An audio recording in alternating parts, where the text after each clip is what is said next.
I had a fun time watching the funeral of President Russell M. Nelson. What an amazing man. What fun talks to hear what he was like with his children, the popcorn eating, and the fun things he would do, throwing candy off to his grandkids.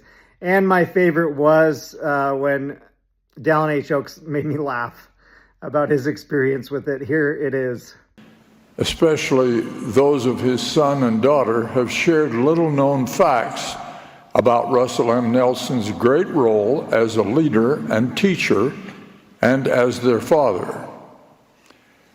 I will conclude by describing what it was like to sit beside him in the highest councils of the church, how he became my best friend and most effective teacher. I sat beside Russell M. Nelson for 34 years in the Quorum of the 12 Apostles. In that council, he was thoughtful and wise, but never as active in the discussions as a few others, mostly former lawyers.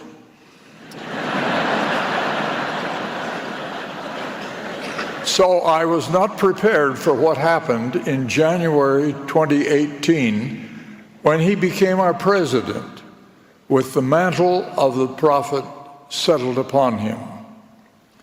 Suddenly, I saw Russell M. Nelson as a decisive church decision maker. Imagine how that transition looked to his fellow apostles, some of whom were former lawyers, whose traditions of professional work could always seek a continuance or advocate appointing a committee to study a question and make a recommendation before a decision was reached. And there's more. President Nelson said, "Why do we do this? Is this really necessary? Let's stop doing it." The decision was quickly made.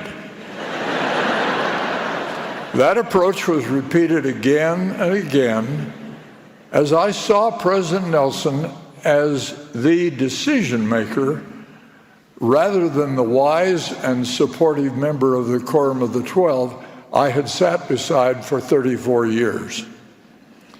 Figuratively speaking, I tightened my seatbelt a few more notches and said to myself, being a counselor in this first presidency is going to be fun.